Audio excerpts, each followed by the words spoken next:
മാന്യ പ്രേക്ഷകർക്ക് എൻ്റെ പ്രണാമം. കഴിഞ്ഞ കുറേ കാലങ്ങളായി പലയിടത്തും കേരളത്തിനകത്തും പുറത്തും പ്രഭാഷണം നടത്താൻ നിരന്തരം പോകുന്ന വേളയിൽ ഒരത്ഭുതകരമായ കാഴ്ച കാണുകയുണ്ടായി, കേൾക്കുകയുണ്ടായി, പലരും വിവരിക്കുകയുണ്ടായി. ഏറ്റവും വിചിത്രകരമാണ് അത് എന്ന് പറയുന്നതായിരിക്കും അത്ഭുതകരമാണെന്ന് പറയുന്നതിനേക്കാൾ നല്ലതെന്ന് തോന്നുന്നു. ഇത് ഈ വിവരണങ്ങൾ കേൾക്കാൻ സാധിച്ചത് വളരെ പുതുമ തോന്നിയ ഒന്നുമല്ല, എന്നും നിലനിന്നത് തന്നെയാണ്. DYFIയുടെ ഫ്ലക്സുകളിലെല്ലാം സ്വാമി വിവേകാനന്ദൻ്റെ ചിത്രം വച്ചിരുന്നു. ഹിന്ദു ഐക്യവേദിയുടെ ഏതൊരു ഫ്ലക്സിലെ AKGയുടെ ചിത്രം വെച്ചതിനെതിരെ ഒരു കമ്മ്യൂണിസ്റ്റ് നേതാവ് പ്രതികരിക്കുകയുണ്ടായി. അത് അവരുടെ പാപ്പരത്വമാണ് എന്ന്. പെട്ടെന്ന് എനിക്ക് തോന്നിയത്, ഈ നാടിനു വേണ്ടി ജനിച്ച് ജീവിച്ച് മരിച്ച നൂറുകണക്കിന് ദേശസ്നേഹികളും മറ്റുമുള്ളപ്പോൾ എന്തിനാ വിദേശത്ത് ജനിച്ച് വിദേശത്തിന് വേണ്ടി വർക്ക് ചെയ്തിട്ട് മറ്റ് രാജ്യങ്ങൾക്ക് വേണ്ടി വർക്ക് ചെയ്തവരെ ഈ നാട്ടിലെ ഫ്ലക്സിൽ വെക്കുന്നതെന്ന് എത്ര ചിന്തിച്ചിട്ട് എനിക്ക് മനസ്സിലാവണില്ല. മാത്രമല്ല, ധാരാളം റഷ്യക്കാരുമായിട്ട് അടുത്ത കാലത്ത് ബന്ധപ്പെടാൻ എനിക്കിട വന്നിട്ടുണ്ട്. ചെന്നൈയിലേക്ക് അടുത്ത കാലത്ത് പോകാനും ഒരു ഭാഗ്യം കിട്ടിയിട്ടുണ്ട്. കമ്മ്യൂണിസ്റ്റ് രാജ്യങ്ങളുടെ പലരുമായിട്ട് പ്രത്യക്ഷമായിട്ടോ പരോക്ഷമായിട്ടോ ബന്ധപ്പെടാൻ സാധിച്ചിട്ടുണ്ട്. അവിടെ ഒരിടത്തും EMSൻ്റെയോ ജ്യോതി ബസുവിൻ്റെയോ AKGയുടെയോ ഒന്നും ചിത്രം അവർ വെച്ചിട്ടില്ല. നമ്മുടെ നാട്ടിലുള്ളവരുടെ ചിത്രം അവർ വെക്കാതെ അവരുടെ ചിത്രം എന്തിനാ നമ്മുടെ നാട്ടിൽ ഇങ്ങനെ പ്രചരിപ്പിക്കുന്നത്? 1.71 കോടി ജനതയെ കൊന്ന ആളാണ് സ്റ്റാലിൻ. ലെനിൻ ചെയ്തത് എന്താണെന്ന് റഷ്യക്കാര് അങ്ങേരുടെ പ്രതിബിംബവും ബിംബമൊക്കെ വലിച്ച് കളഞ്ഞപ്പോൾ തന്നെ മനസ്സിലാക്കാൻ സാധിച്ചു. അവരെല്ലാം അവരുടെ നാട്ടിൽ നിന്ന് തൂത്തെറിഞ്ഞ പലതിനെയും ഇവിടെ പ്രതിഷ്ഠിക്കുന്നു.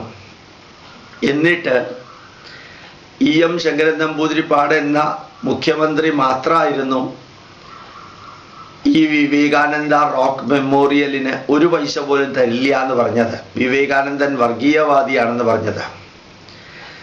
അതേ EMSൻ്റെ തലമുറയിൽപ്പെട്ട DYFIക്കാർ വിവേകാനന്ദനെയും പ്രൊജക്റ്റ് ചെയ്തുകൊണ്ട് നടക്കുന്നു. നാരായണ ഗുരുദേവനെയും ചട്ടമ്പി സ്വാമിയെയും അയ്യങ്കാളിയെയും പ്രൊജക്റ്റ് ചെയ്തുകൊണ്ട് നടക്കുന്നു.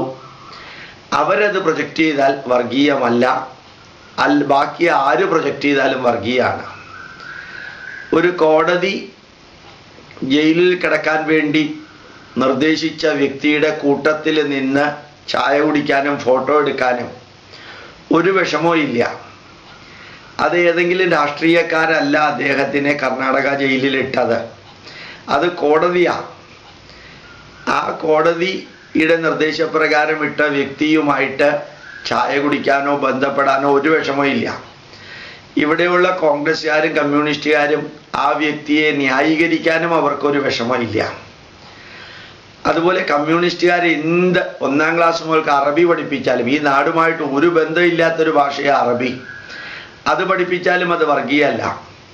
മുസ്ലിം പെൺകുട്ടികൾക്ക് മാത്രം ലാപ്ടോപ്പ് കൊടുത്താലും അത് വർഗീയമല്ല. എല്ലാ പള്ളിയുമായി ബന്ധപ്പെട്ട മദ്രസയിലേക്ക് ഇഷ്ടംമാതിരി 1 രൂപയ്ക്ക് അരി കൊടുത്താൽ അത് വർഗീയമല്ല. അവിടെ ഇസ്ലാം മതം മാത്രം പഠിപ്പിക്കുന്നവർക്ക് കേരള ഗവൺമെൻറ് ശമ്പളം കൊടുത്താൽ വർഗീയമല്ല. മുസ്ലിങ്ങളുടെ സ്കൂളിന് 51 മുസ്ലിങ്ങളുടെ സ്കൂളിലെ അധ്യാപകർക്ക് ശമ്പളം കൊടുത്താൽ അത് വർഗീയമല്ല. 51% മുസ്ലിം കുട്ടികൾ ഉണ്ടെങ്കിൽ ഗവൺമെൻറ് സ്കൂളിനെ പോലും മുസ്ലിം ഹൈസ്കൂൾ എന്ന്, മുസ്ലിം ലോവർ പ്രൈമറി സ്കൂൾ എന്ന് പേരിടുന്നതിൽ വർഗീയതയില്ല.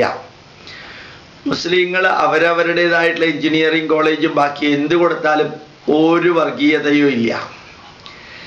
ഹിന്ദു ഏതെങ്കിലും വിധത്തില് ഭാരതത്തെക്കുറിച്ച് പറഞ്ഞാൽ അത് വർഗീയമാണ്.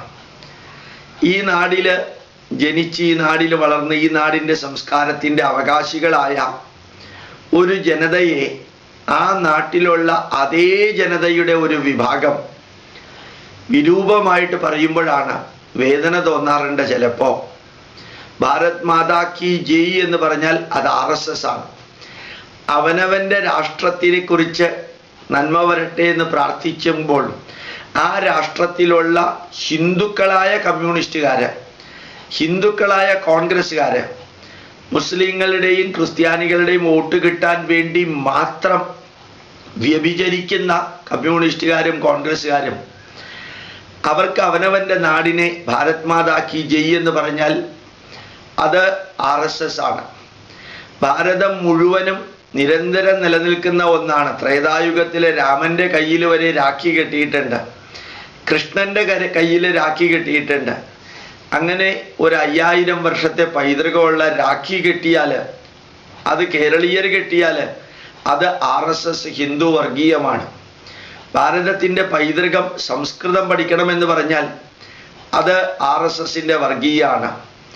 ഈ നാടിൻ്റെതായിട്ടുള്ള ആയുർവേദം പഠിപ്പിക്കുമ്പോൾ അതിനകത്ത് സംസ്കൃതത്തിലുള്ള ഗ്രന്ഥമായതുകൊണ്ട് സംസ്കൃതവും പഠിക്കണമെന്ന് പറഞ്ഞാൽ താൻ RSSകാരനാണോ എന്ന് ചോദിക്കും. ഈ നാടിൻ്റെ കാവ്യവസ്ത്രം മലയാറ്റൂർ പള്ളിയിലേക്ക് ഉടുത്താൽ അത് വർഗീയമല്ല. അത് വീട്ടിൽ വെറുതെ ഇരിക്കുന്നവനുടുത്താലും വർഗീയമല്ല. അല്ലെങ്കിൽ കാവ്യ വർഗീയമാണ്, കാവ്യവൽക്കരണമാണ്. ഇന്നലെ അത്ഭുതകരമായ ഒരു TV-യിൽ കാണുകയുണ്ടായി. ഇവിടുത്തെ ആൾദൈവങ്ങളാണ് എത്ര സൂപ്പർ സ്പെഷ്യാലിറ്റി ആശുപത്രി വേണമെന്നും അവിടെ വരുന്നവർക്ക് ഏത് ചികിത്സ കൊടുക്കണമെന്നും അവിടെ വരുന്നവർക്ക് ഏതെല്ലാം രോഗമുണ്ടാക്കണമെന്നും തീരുമാനിക്കുന്നത് എന്ന് ഒരു മുസ്ലിം പെൺകുട്ടി പറയുകയുണ്ടായി. ആ മുസ്ലിം പെൺകുട്ടിയോട് വിനയപുരസ്സരം ചോദിക്കാം, ഒന്ന് സമയം കിട്ടുമ്പോൾ നിങ്ങളിൽ ചിലര് ആൾദൈവം എന്ന് പറയുന്ന സത്യസായി ബാബയുടെ സൂപ്പർ സ്പെഷ്യാലിറ്റി ആശുപത്രിയിൽ പോയി നോക്കാം. അവരെ നിങ്ങളുടെ ലെഡ്ജർ കാണിച്ചു തരും. 66% രോഗികൾ ആ സായിബാബയുടെ സൂപ്പർ സ്പെഷ്യാലിറ്റി ഹോസ്പിറ്റലിലേക്ക് വരുന്നത് മലപ്പുറം ജില്ലയിലെ മുസ്ലിങ്ങളാണ്. മാതാ അമൃതാനന്ദമയുടെ എടപ്പള്ളിയിലുള്ള ഹോസ്പിറ്റലിൽ ചെന്ന് നോക്കുക, പർദ്ദയിട്ട എത്ര പേരെ പെൻഗ്വിൻ നടക്കുന്ന മാതിരി നടക്കുന്നത് നിങ്ങൾക്ക് കാണാൻ സാധിക്കും. അവിടെ നിന്ന് എത്ര പൈസ നിങ്ങളുടെ കയ്യിൽ നിന്ന് പുട്ടപർത്തിയിൽ മേടിച്ചു എന്ന് നോക്കാം. നന്ദികേട് പറയുമ്പോഴാ അള്ളാഹു പോലും പൊറുക്കില്ല മോളെ എന്നെനിക്ക് പറയേണ്ടി വരിക. ഇവിടുത്തെ ആൾദൈവങ്ങൾ സൂപ്പർ സ്പെഷ്യാലിറ്റി ആശുപത്രി ഉണ്ടാക്കിയിട്ടില്ല. ഇവിടുത്തെ ക്രിസ്ത്യൻ മാനേജ്മെന്റും ഇപ്പം മുസ്ലിം മാനേജ്മെന്റുമാണ് ഇവിടുത്തെ സൂപ്പർ സ്പെഷ്യാലിറ്റി ആശുപത്രി ഉണ്ടാക്കിയിട്ട് ഇല്ലാത്ത രോഗങ്ങൾ ഉണ്ടെന്ന് പറഞ്ഞ് പൈസ ഉണ്ടാക്കുന്നത്. അവനവന്റെ കാലിലെ മന്ത് വെള്ളത്തിൽ മുക്കിപ്പിടിച്ച് മറ്റുള്ളവനെ മന്ദ എന്ന് വിളിക്കുന്നത് വർഗീയമല്ല, അത് മതേതരത്വമാണ്. ഭാരതത്തെക്കുറിച്ചോ ഭാരതീയ പൈതൃകത്തെക്കുറിച്ചോ സംസ്കൃതത്തെക്കുറിച്ചോ സംഗീതത്തെക്കുറിച്ചോ ആയുർവേദത്തെക്കുറിച്ചോ വേദഗണിതത്തെക്കുറിച്ചോ നമ്മുടെ നാടിൻ്റെ പേരിനെ കുറിച്ചോ സംസാരിച്ചാൽ അതെല്ലാം വർഗീയമാണെന്ന് പറയുന്ന കമ്മ്യൂണിസ്റ്റുകാരും കോൺഗ്രസ്സുകാരും അവരിത് പറയുന്നത് മനസാക്ഷിക്ക് എതിരാണെന്ന് ഉറപ്പാ. കമ്പ്യൂട്ടറിനെതിരെ പ്രവർത്തിച്ചവരാ കമ്പ്യൂട്ടറും കൊണ്ട് ഇപ്പം നടക്കുന്നത്. ഈ റോഡ് ഇടുന്നതിന് വേണ്ടിയിട്ടുള്ള മെറ്റൽ യന്ത്രത്തിനെതിരെ പ്രവർത്തിച്ചവരാ ഇന്ന്. അതുകൊണ്ട് തന്നെ മൾട്ടി സ്പെഷ്യാലിറ്റി ആശുപത്രിയും കെട്ടിടങ്ങളും ഉണ്ടാക്കിയിട്ട് കോർപ്പറേറ്റ് ബിസിനസ് പാർട്ടിക്കാരിപ്പം നടത്തുന്നത്. മാത്രമല്ല, ഏതിനെല്ലാം എതിരെ അവര് പ്രവർത്തിച്ചോ അതെല്ലാം സ്വീകരിക്കുന്ന, അതെല്ലാം താലോലിക്കുന്ന ഗതികേടിലേക്ക് എത്തിയിരിക്കുന്നവരാ. വിവേകാനന്ദ റോക്ക് മെമ്മോറിയലില് ഒരൊറ്റ പൈസ കൊടുക്കില്ല എന്ന് പറഞ്ഞ മുഖ്യമന്ത്രിയുടെ ശിഷ്യന്മാര് നാരായണ ഗുരുവിനെയും അയ്യങ്കാളിയെയും അതുപോലെ തന്നെ ചട്ടമ്പി സ്വാമിയെയും രമണ മഹർഷിയെയും കൈമനത്ത് ശ്രീകൃഷ്ണനെയും എല്ലാം വെച്ച് പൂജിക്കേണ്ടി വന്നത്. AKGയെ വെച്ച് ഏതെങ്കിലും RSSകാരൻ പൂജിച്ചിട്ടുണ്ടെങ്കിൽ അത് ഈ നാടിന് വേണ്ടി പ്രവർത്തിച്ച ഏത് നല്ലവൻ്റെയും അത് EMS ആണെങ്കിലും ജ്യോതി ബസു ആണെങ്കിലും രാഷ്ട്രത്തിനും ഇവിടുത്തെ സംസ്കാരത്തിനും വേണ്ടി പ്രവർത്തിച്ചാൽ അവരുടെ പടം വെച്ചാൽ എന്താ കുഴപ്പം? ഉമ്മൻചാണ്ടി ആറ്റുകാൽ ഭഗവതി ക്ഷേത്രത്തിൽ ചെന്നിരുന്നു. ആറ്റുകാൽ പൊങ്കാലയ്ക്ക് മുമ്പ് ഞാൻ ആരാധിക്കുന്നതിൽ ഏറ്റവും ഉയർന്നു നിൽക്കുന്ന 2 വ്യക്തിയാ ഉമ്മൻചാണ്ടിയും AK ആന്റണിയും എന്ന അഭിമാനത്തോടുകൂടി പറയാൻ എനിക്ക് ഒരു വിഷമവും ഇല്ല. അതുപോലെ UNOയുടെ സർട്ടിഫിക്കറ്റ് വാങ്ങിച്ച മോഡി എന്ന് പറയുന്ന മനുഷ്യൻ, അയാൾ നല്ലവനാണെങ്കിൽ നല്ലവനാണെന്നും അയാൾ ചീത്തവനാണെങ്കിൽ ചീത്തവനാണെന്ന് പറയാനുള്ള നല്ല തൻ്റെട ഉണ്ടാവണം. അതാണ് ആണത്വം എന്ന് പറയുന്നത്. അല്ലാതെ മദനിയുടെയോ ഇവിടെയോ ഉള്ള ഹാജി മസ്താന്റെയോ വോട്ട് കിട്ടാൻ വേണ്ടിയിട്ട് അവരുടെ കൂട്ടത്തിൽ ചെന്ന് ചായ മേടിച്ച് കുടിച്ച് അവർ ചെയ്യുന്നതെല്ലാം ശരിയാണെന്നും ആയിരക്കണക്കിന് ഹിന്ദുക്കളെ കൊന്നതല്ല തെറ്റ്, ഹിന്ദുക്കളെ കൊന്നവനെ ഒന്ന് ജയിലിലിട്ടതാണ് തെറ്റ്. ജയിലിലിട്ടത് ഇവിടുത്തെ രാഷ്ട്രീയക്കാരല്ലല്ലോ. ഈ കൊന്നവന്റെ വീട്ടുകാർക്ക് ദുഃഖമില്ലേ, വേദനയില്ലേ? മരിച്ചവന്റെ വീട്ടുകാർക്ക് വേദനയില്ലേ? അതും കൂടി ഒന്ന് ആലോചിക്കേണ്ടേ? ഇപ്പൊ ഇവിടെ മനുസ്മൃതി എന്ന് പറഞ്ഞാൽ പലരും കത്തും. വായിച്ചിട്ടാണോ കത്തുന്നത്? മറ്റ് മതഗ്രന്ഥങ്ങളിൽ പറഞ്ഞിരിക്കുന്നതിൻ്റെ ഒന്ന് ബൈബിളിന്റെ പഴയ നിയമം വായിച്ചു നോക്കാം. അതിൽ പറഞ്ഞിരിക്കുന്നതിന്റെ 10 കോടിയിൽ ഒരു അംശം മനുസ്മൃതിയിൽ പറഞ്ഞിട്ടില്ല. മനുസ്മൃതിയിൽ പറഞ്ഞിരിക്കുന്നതിനെ പോലും ദുർവ്യാഖ്യാനം ചെയ്തിട്ടാണ് അത് RSSകാരുടെ ഗ്രന്ഥാണെന്ന് പറയുന്നത്. മനുസ്മൃതി എഴുതിയത് BC 1500 RSS ഉണ്ടായത് 1925 RSSകാർ തെറ്റ് ചെയ്ത ചങ്കൂറ്റത്തോടുകൂടി വിളിച്ചു പറഞ്ഞ് എതിർക്കാനുള്ള കപ്പാസിറ്റി നിങ്ങൾക്ക് ഉണ്ടാവണം. ഡോക്ടർ മൻമോഹൻ സിംഗ് ഈ രാഷ്ട്രത്തെ അതിഗംഭീരമായിട്ട് സാമ്പത്തിക പുരോഗതിയിലേക്ക് കൊണ്ടുപോകുന്നുണ്ടെങ്കിൽ അത് ഡോക്ടർ മൻമോഹൻ സിംഗിന്റെ കപ്പാസിറ്റി ആണെന്ന് പറയാനുള്ള ഒരു ഇച്ഛാശക്തി നമുക്ക് ഉണ്ടാവണം.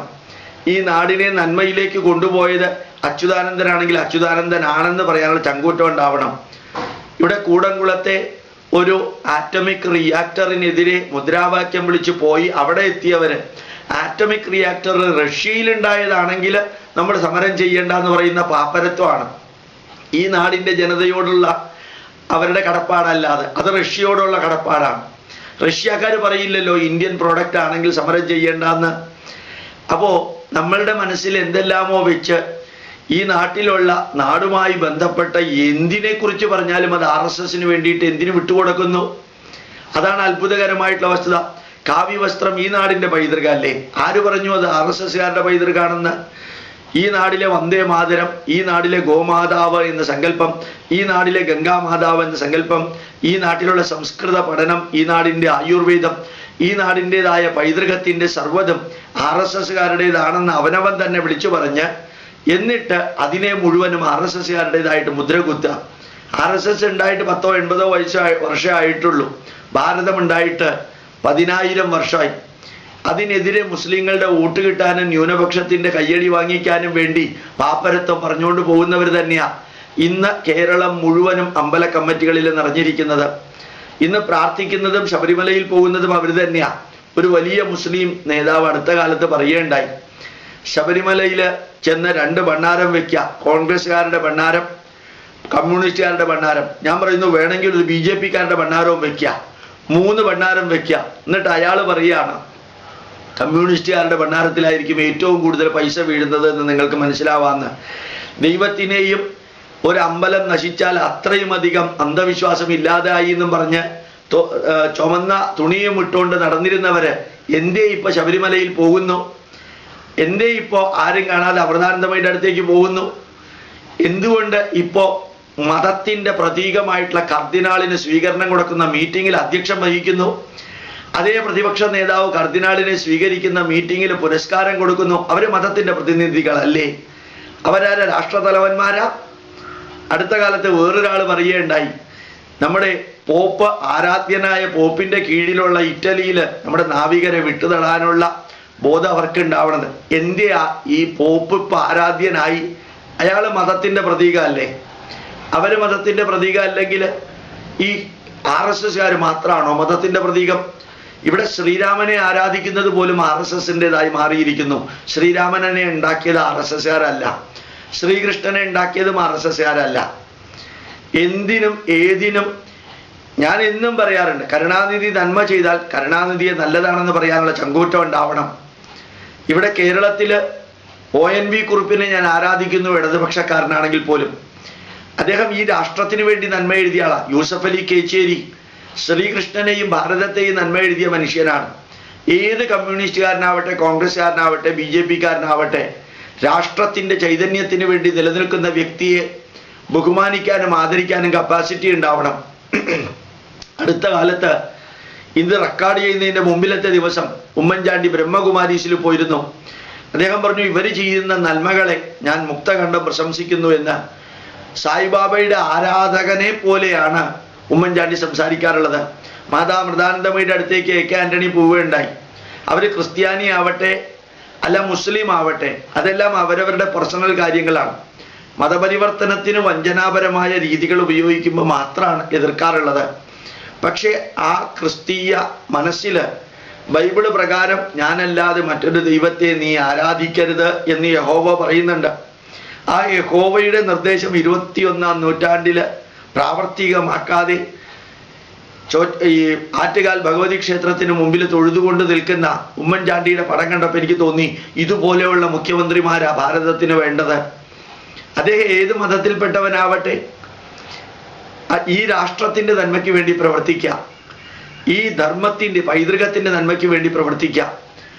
അങ്ങനെ പ്രവർത്തിക്കാൻ കഴിവുള്ളവരെ ബഹുമാനിക്കാനും ആരാധിക്കാനും സാധിച്ചില്ലെങ്കിലാണ് ഈ അപ്പൂപ്പന്മാരും കഴിഞ്ഞ തലമുറയും ഒരു അമ്പലം നശിച്ചാൽ അത്രയും അന്ധവിശ്വാസം പോയി എന്ന് പറഞ്ഞവരുടെ അടുത്ത തലമുറ അമ്പലത്തിലെ ഭരണസാരഥ്യം എടുക്കുന്നു, അവര് ഹിന്ദു സമ്മേളനം നടത്തുന്നു, അവര് വിവേകാനന്ദനെ ആരാധിക്കുന്നു, അവര് ക്ഷേത്രത്തിലെ അന്നദാനത്തിന് മുമ്പോട്ട് വരുന്നു.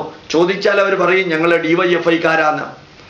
ഗോപാലകൃഷ്ണൻ ഏത് വിഭാഗത്തിൽപ്പെട്ടവനാവട്ടെ, എൻ്റെ പ്രഭാഷണം കേൾക്കാൻ എല്ലാവരും വരാറുണ്ട്. ഞാൻ നിശിതമായി വിമർശനാത്മകമായി പറയാറുണ്ട്, എന്നെയും വിമർശിക്കാറുണ്ട് ഇഷ്ടംമാതിരി ആൾക്കാർ. സന്തോഷത്തോടുകൂടി അവർ പറയുന്ന നന്മകൾ ഞാൻ കേൾക്കാറുണ്ട്. എനിക്ക് അവരെ വിമർശിക്കാനോ അവരെ കുറിച്ച് അഭിപ്രായം പറയാനോ സ്വാതന്ത്ര്യം ഉണ്ടെങ്കിൽ അവർക്ക് എന്നെക്കുറിച്ചും അഭിപ്രായം പറയാൻ സ്വാതന്ത്ര്യമുണ്ട്. അത് വോട്ടിന് വേണ്ടിയിട്ട് അല്ലെങ്കിൽ ഒരു മതന്യൂനപക്ഷത്തിൻ്റെ അനുഗ്രഹത്തിനോ സപ്പോർട്ടിനോ വേണ്ടിയിട്ട് 5 വർഷം ഭരണക്കസേരയിൽ ഇരിക്കാനുള്ള അത്യാർത്തി കൊണ്ട് അവനവൻ്റെ അച്ഛനെയും അമ്മയെയും പോയി മാറ്റി പറയുന്ന വികൃതമായിട്ടുള്ള സ്വഭാവം വെച്ചുകൊണ്ട് നടക്കുന്നത് തെറ്റല്ലേ? അടുത്ത തലമുറ ഇത് ശ്രദ്ധിക്കുന്നില്ലേ?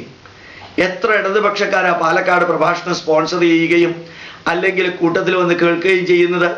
അത് കഴിഞ്ഞ് അവർ പോകുമ്പോൾ പറയാറുണ്ട്, ഞങ്ങൾക്ക് ഇന്ന് വരെ ഇതുമാതിരിയുള്ള പൈതൃകത്തിൻ്റെ വിവരം അറിഞ്ഞുകൂടായിരുന്നു. സാറ് പറഞ്ഞതാ ശരിയെന്ന് ഇപ്പോഴാണ് മനസ്സിലാക്കിയത്, വളരെ വൈകിപ്പോയി, എന്നാലും ഞങ്ങൾ തിരുത്താൻ തയ്യാറാണെന്ന്. എനിക്ക് അവരോടും പറയാനുള്ളതാണ്, ഈ നാട് ഒരു സംഘടനയ്ക്കും അട്ടിപ്പേറായി കൊടുത്തേക്കല്ലേ. ഈ നാട് ആർക്കും വേണ്ടിയിട്ട് ആരും എഴുതി കൊടുത്തിട്ടില്ല. RSSകാർക്ക് വേണ്ടി ആരും എഴുതി കൊടുത്തിട്ടില്ല. മോഡി ഗുജറാത്തിൽ എന്തെങ്കിലും പ്രശ്നം ഉണ്ടാക്കിയിട്ടുണ്ടെങ്കിൽ നിശിതമായിട്ട് വിമർശിക്കാനുള്ള സ്വാതന്ത്ര്യം ഭാരതത്തിൽ എല്ലാവർക്കും ഉണ്ട്. മോദി നല്ലത് ചെയ്തിട്ടുണ്ടെങ്കിൽ അതേ നാവ് കൊണ്ട് അഭിനന്ദിക്കാനുമുള്ള ചങ്കൂറ്റം ഉണ്ടാവലാണ് മനുഷ്യത്വവും ധാർമ്മികതയും. വേണ്ടതിനും വേണ്ടാത്തതിനും തെറ്റിനും ശരിക്കുമെല്ലാം പത്രസമ്മേളനം നടത്തിയിട്ട് പത്രങ്ങളിൽ നിറഞ്ഞു വരാൻ വേണ്ടിയിട്ട് പ്രവർത്തിക്കലല്ല മനുഷ്യധർമ്മം. തിരിച്ചറിയാൻ സാധിക്കണം. കാലചക്രം തിരിയുമ്പോൾ ഏവം പ്രവർത്തിതം ചക്രം ന അനുവർത്തയതീഹയ അഘായുരിന്ദ്രിയാരാമോ മോഘം പാർത്ഥസ ജീവതി എന്ന് ഭഗവത്ഗീതയിൽ ഒരു വരിയുണ്ട്. കമ്മ്യൂണിസ്റ്റുകാർ വായിച്ചിട്ടുണ്ടാവില്ല. കാരണം എന്താണെന്ന് വെച്ചാൽ ഈ നാട്ടിൽ ജനിച്ചതെല്ലാം അവർക്ക് ഹറാമാണ്. അവർക്ക് അറബിയിലുള്ളത് എന്തും ഒരു കുഴപ്പമില്ല. അതുപോലെ തന്നെ ഇസ്രായേലിൽ അല്ലെങ്കിൽ യെരുശലേമിലുള്ളതൊന്നും കുഴപ്പമില്ല. ഇവിടുത്തെ കർദിനാളിൻ്റെ മുമ്പിൽ മുട്ടുകുത്തി നിൽക്കൽ അവർക്ക് കുഴപ്പമില്ല. ഇവിടുത്തെ പാണക്കാട് തങ്ങളുടെ മുമ്പിൽ ചെന്നിട്ട് ചായ കുടിക്കൽ അവർക്ക് പ്രശ്നമില്ല. വോട്ടിന് വേണ്ടി അല്ലാതെ അവർ ചെയ്തോട്ടെ, കുഴപ്പമൊന്നുമില്ല. വോട്ടിന് വേണ്ടി മുട്ടുകുത്തി നിൽക്കുന്നതിൽ അവർക്ക് വിഷമമില്ല. പക്ഷേ ഭാരതത്തിൻ്റെതെന്ന് പറയുമ്പോൾ അതിനെയെല്ലാം അവഹേളിക്കുമ്പോൾ ഭഗവത്ഗീതയിൽ ഇപ്പം ഞാൻ പറഞ്ഞ വരിയുണ്ട്, ഏവം പ്രവർത്തിതം ചക്രം, കാലചക്രം തിരിയുമ്പോൾ നിങ്ങളെയെല്ലാം ചവറ്റുകുട്ടയിലിടാൻ ഒരു ശക്തി ഭാരതത്തിൽ നിന്നുണ്ടാവും. 950 വർഷത്തെ അടിമത്വത്തിന് ശേഷവും ഉയർത്തെഴുന്നേറ്റ ഒരു രാഷ്ട്രത്തിൻ്റെ മക്കളാ നിങ്ങളെന്ന് ഓർമ്മിക്കാൻ നിങ്ങളുടെ അച്ഛനും അമ്മയും ജന്മം നൽകിയ നിങ്ങൾക്ക് സാധിച്ചില്ലെങ്കിൽ അത് നിങ്ങളുടെയും നിങ്ങളുടെ അച്ഛൻ്റെയും അമ്മയുടെയും ഗതികേടെന്ന് മാത്രമേ പറയാൻ പറ്റുള്ളൂ. ചിന്തിക്കുക. അന്ധവിശ്വാസങ്ങൾക്കും ദുരാചാരങ്ങൾക്കും അനാചാരങ്ങൾക്കും എതിരെ പ്രവർത്തിച്ചൊരു രാഷ്ട്രമാണ് ഭാരതം. 21-ാം നൂറ്റാണ്ടിൽ ചേരാത്തത് ഭാരതം സ്വീകരിച്ചിട്ടില്ല. അഡീഷനും ഡിലീഷനും മോഡിഫിക്കേഷനും കറക്ഷനും വരുത്തിയ ഒരു രാഷ്ട്രം. അത് ബൈബിളിലും ഖുറാനിലും വരുത്തിയിട്ടില്ല. എൻ്റെ പുസ്തകം, എൻ്റെ ദൈവം, എൻ്റെ രീതി, എൻ്റെ മതം, എൻ്റെ പാർട്ടി, അതിലൂടെ എൻ്റെ ആൾക്കാർക്ക് നന്മ ചെയ്യണം, മാത്രം നന്മ ചെയ്യണമെന്ന് പറയുന്നവരെ നിങ്ങൾ താങ്ങുമ്പോൾ ഓർക്കുക, നിങ്ങൾ പ്രൊട്ടക്റ്റ് ചെയ്യുമ്പോൾ ഓർക്കുക, അവർക്ക് വേണ്ടി വാദിക്കുമ്പോൾ ഓർക്കുക. ഇതുപോലെ ആയിരുന്നു ഭാരതം വിദേശ അടിമത്വത്തിലേക്ക് പോയത്. അന്ന് പുറത്തു നിന്നുള്ളവരുടെ അടിമത്വമായിരുന്നു ഭാരതത്തിന് ഏൽക്കേണ്ടി വന്നത്. ഇന്ന് അകത്തുള്ളവരുടെ മുസ്ലിങ്ങളുടെയും ക്രിസ്ത്യാനികളുടെയും അടിമത്വം ഏൽക്കേണ്ടി വരികയാണെങ്കിൽ അതിന് കാരണം കമ്മ്യൂണിസ്റ്റുകാരെ നിങ്ങളും കോൺഗ്രസ്സുകാരെ നിങ്ങളുമാണ്. കേരളത്തിലുടനീളം കോൺഗ്രസ്സുകാരുടെ സെക്രട്ടറിമാരുടെയും മെമ്പർമാരുടെയും എല്ലാം ഫ്ലക്സ് വെച്ചിട്ടുണ്ട്. കണ്ണു തുറന്നൊന്ന് നോക്കുക, അതിൽ എത്ര ഹിന്ദുക്കൾ ഉണ്ടെന്ന്. ഭൂരിഭാഗവും മുസ്ലിങ്ങളും ക്രിസ്ത്യാനികളുമാണ്. നിർഭാഗ്യവശാൽ ക്രിസ്ത്യാനികളോടും മുസ്ലിങ്ങളോടും ഒരു ദേഷ്യം ഉണ്ടായിട്ട് പറയല്ല. നിർഭാഗ്യവശാൽ ഇവരെല്ലാം അവനവന്റെ മതത്തിലുള്ളവനും അവനവന്റെ പള്ളിക്കും അവനവൻ്റെതായിട്ടുള്ള വിഭാഗത്തിനും വേണ്ടി മാത്രം പ്രവർത്തിക്കുന്നു എന്ന് വ്യക്തമായിട്ടറിയാമായിരുന്നിട്ടും അത് ന്യായീകരിക്കുന്ന ഒരു രമേശ് ചെന്നിത്തലയുണ്ട്. മുസ്ലിങ്ങൾ എന്ത് ചെയ്താലും ന്യായീകരിക്കുന്ന രമേശ് ചെന്നിത്തല. എങ്ങനെയാണാവോ അദ്ദേഹം ഹിന്ദുവായി ജനിച്ചതെന്ന് എനിക്ക് അറിഞ്ഞൂടാ. ഒരുപക്ഷെ അദ്ദേഹം പറയുമായിരിക്കാം ഞാൻ ഹിന്ദു അല്ല എന്ന്. എനിക്ക് രമേശ് ചെന്നിത്തലയോട് ദേഷ്യമൊന്നുമില്ല. മുസ്ലിങ്ങൾ അവരുടെ ആവശ്യം പറയുന്നതിന് മുമ്പ് തന്നെ അവർക്ക് വേണ്ടി ന്യായീകരിക്കാൻ ജന്മമെടുത്തൊരു ജന്മമാണ് അദ്ദേഹത്തിൻ്റെതെന്ന് ചിലപ്പോൾ തോന്നാറുണ്ട്. ഇത്രയും ചെറിയ കേരളത്തില് എന്തുകൊണ്ട് മതത്തിൻ്റെ ആധിപത്യം മാത്രം വന്നു?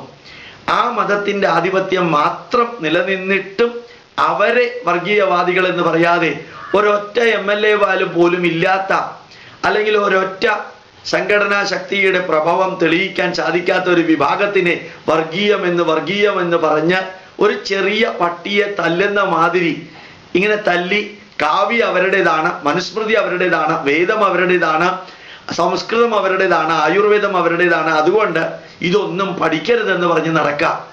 എന്ത് എളുപ്പമാണ്. ആര്യൻ ഇൻവേഷൻ തിയറി കുറെ ഇംഗ്ലീഷുകാരുണ്ടാക്കിയത്.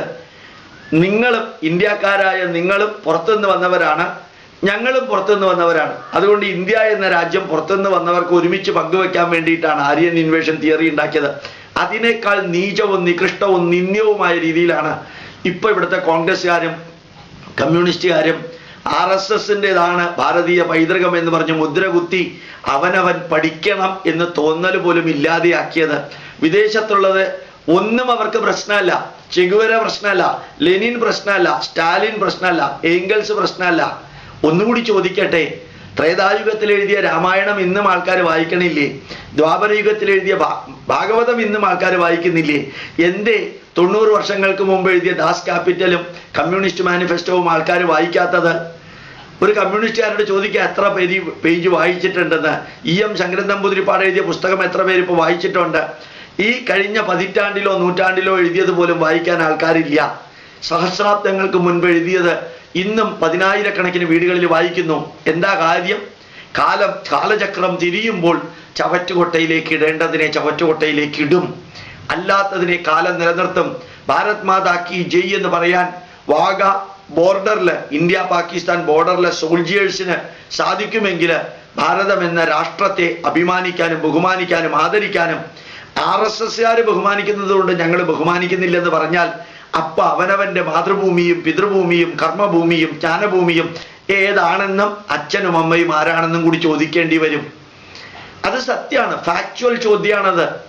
ഒരു രാഷ്ട്രത്തെ ബഹുമാനിക്കാൻ ഞങ്ങൾക്ക് സാധിക്കില്ലെന്ന് ലോകത്തിലെ 239 രാജ്യങ്ങളിലെ പൗരന്മാര് അതാത് രാഷ്ട്രത്തെക്കുറിച്ച് പറയുകയാണെങ്കിൽ അയാളുടെ മൂവ്മെന്റ് ഗവൺമെന്റ് വാച്ച് ചെയ്യും.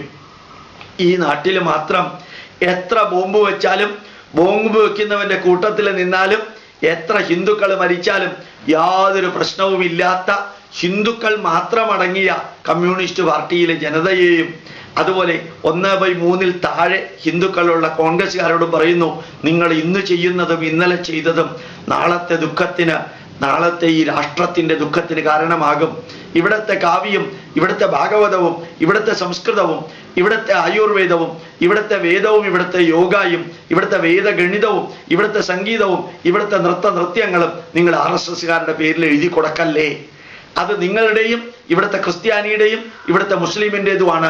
നല്ലത് മൻമോഹൻ സിംഗ് ചെയ്താലും നല്ലതെന്ന് പറയൂ, മോഡി ചെയ്താലും നല്ലതെന്ന് പറയൂ, AK ആന്റണി നല്ലത് ചെയ്താലും, ഉമ്മൻചാണ്ടി നല്ലത് ചെയ്താലും, കുഞ്ഞാലിക്കുട്ടി നല്ലത് ചെയ്താലും നല്ലതെന്ന് പറയാനുള്ള ചങ്കൂറ്റം നിങ്ങൾക്ക് ഉണ്ടാവണം.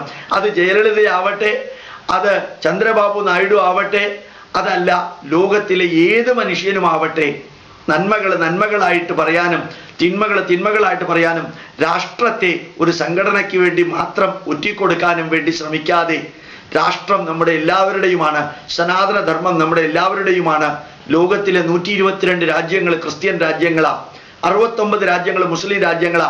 അവിടെ ചെന്ന് ക്രിസ്ത്യാനിക്കോ മുസ്ലിമിനോ എതിരോ പറയാൻ സാധിക്കില്ല. ലോകത്തിലെ ഒരു രാജ്യം പോലും ഹിന്ദു രാജ്യം ഇല്ല. ആ കുറച്ച് ഹിന്ദു ഭൂരിപക്ഷമുള്ളത് ഭാരതത്തിൽ മാത്രമാണ്. ആ ഭാരതത്തിൽ മാത്രമാണ് വേണ്ടതിനും വേണ്ടാത്തതിനും RS എന്ന് പറയുന്നത്. എനിക്ക് പിണറായി വിജയൻ സാറിനോടും അച്യുതാനന്ദൻ സാറിനോടും ഉമ്മൻചാണ്ടിയോടും രമേശ് ചെന്നിത്തലയോടും രാജഗോപാലിനോടും പറയുന്നത് ഒന്ന് മാത്രം: വോട്ടിന് വേണ്ടി ഒരു മതന്യൂനപക്ഷത്തെ പ്രീണിപ്പിച്ച് അന്ത്യത്തിൽ നിങ്ങൾ കരയേണ്ടി വരും. ഗതികിട്ടാ പ്രേതങ്ങളെ പോലെ നടക്കേണ്ടി വരരുതേ ഈശ്വര എന്ന് പ്രാർത്ഥിക്കുന്നു. ഭാരത് മാതാ കി ജയ്. പ്രണാമം. നമസ്കാരം.